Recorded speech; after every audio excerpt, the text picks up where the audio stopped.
morning. Welcome to Marmara TV. Today again with Talk to the Mo show. Today with me I have a special guest that I will talk many topics, and that is Mr. Temur Ashkan. Mr. Temur, welcome to the show. Thank you. So with Mr. Temur we're going to talk different topics, but I want to start with a special question because Mr. Temur does a lot of work on social impact, NGO, coordinating, and a lawyer.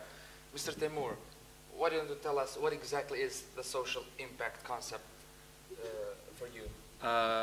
Social impact, pretty simply, is any impact you're having, not just on yourself, but the community around you. Yeah, so it's actually making the people do the work so the society can see a little change on it, right?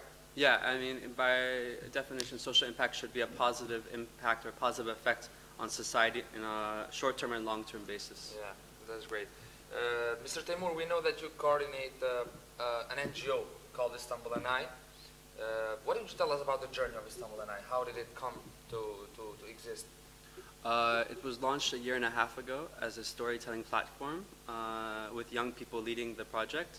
And as it grew, more people wanted to join, but they didn't have a media skill or communication skills. They had other skills that they wanted to join, that they wanted to use, like education skills, teaching skills, maybe engineering skills.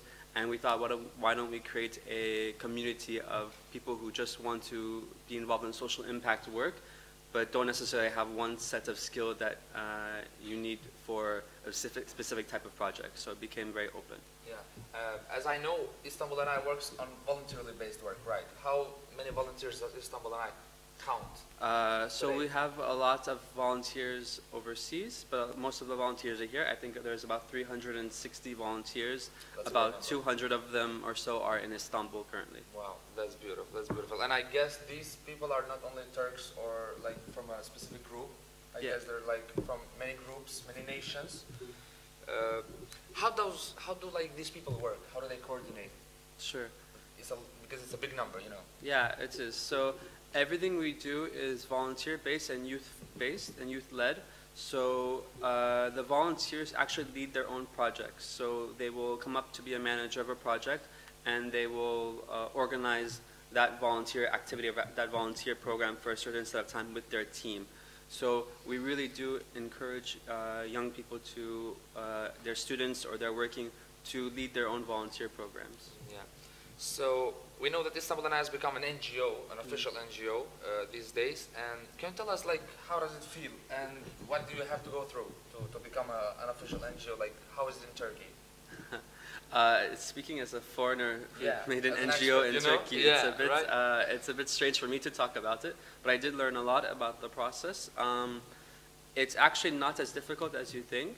The only reason it took us a little while was because to be an NGO, you need a space, like an office space, a real one, a live one, and to do that you need money. But to raise money, you need to be an NGO. So there's that issue. Yeah. So you need to have a space. You need to have 8 board members or 7 board members. They should be all of them almost Turkish, and then you should have an accountant.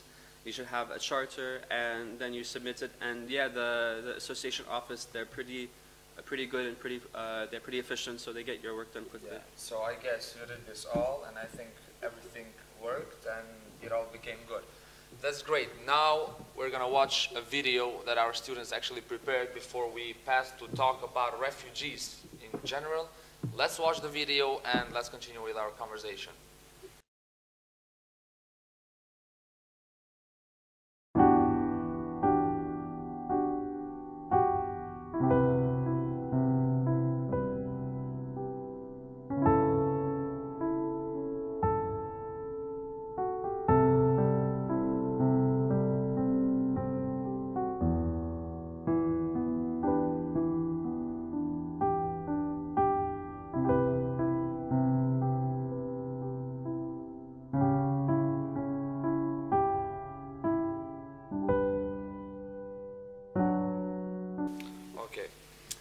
Mr. Temur, we also know that you work as a refugee lawyer, an advocate, what can you tell us about like your experiences? What's something special that's stuck in your mind? For example, any experience that you had with refugees, stories that you've heard maybe, because you know we're in a country where like we're hosting like more than 3 million refugees right now. Sure. So I worked with a legal NGO here that's connected to the Danish Refugee Council. And my work was primarily on resettlement of non-Syrian refugees, so Afghan and Iranian were the main ones. And for non-Syrian refugees, they cannot stay in Istanbul, Antalya, or Izmir. They have to go to another city in Turkey, and they have to be registered in another city. So these cities are very small cities, towns, villages in Turkey, and they're there for 2 years, 3 years, 4 years with their families. And a lot of them have left. If you're coming from Afghanistan, you've left because of war. If you're coming from Iran, you usually leave because of religious issues. And so a lot of their stories are quite very varied stories. And they, if you're not a Syrian refugee, you have less protections than a Syrian refugee. So that's what I learned a lot about the dynamics of being a refugee in this country. Well, talking for refugees, we know that Istanbul and I works with refugees a lot, since it's a group that actually helps disadvantaged people. What kind of projects does Istanbul and I do, and like what is their work on exactly about refugees? Sure. So we work with primarily refugees, but we also don't work with just refugees. Our motive is disadvantaged and displaced communities, so we also work with Turkish communities that have been disadvantaged. So that includes the Tarlabaşı community, for example. The work we do with refugees usually is learning-based, so we are teaching them English and Turkish. For some of them, for the Syrian children, we tutor them in Arabic, so that because their parents don't send them to Turkish schools because they're afraid that they will lose their Arabic skills, so we teach them Arabic so that the parents will send them to Turkish school. And we also volunteer with other communities in the area, like Çorbada, for example, where they're giving soup to homeless people. So there's multitude of projects that that either are education-based or volunteer-based, like what I just said, or workshop-based, so teaching them soft skills or hard skills. So I see Istanbul and I has brought a lot of people together, working for like a better change in Istanbul. But as I see, I think local NGOs as well have, you know, accepted you, and you've been working with local NGOs as well, right? If I'm not misunderstanding. Yeah, I mean, everything we do is collaborative. So we don't necessarily host these activities in our space. We support other communities and other NGOs with their projects. So if you think of us like a volunteer resource database, and other NGOs can say, hey, please, we need these people to come here, or we need this support, or we need this project, we kind of act as the mediator, or the intermediary between all these groups. Yeah, great. Mr. Timur, it's been a great time to spend with you.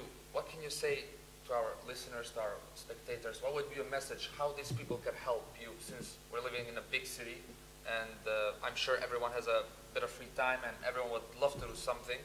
What is your message to these young people that actually are watching you right now and that want to help actually?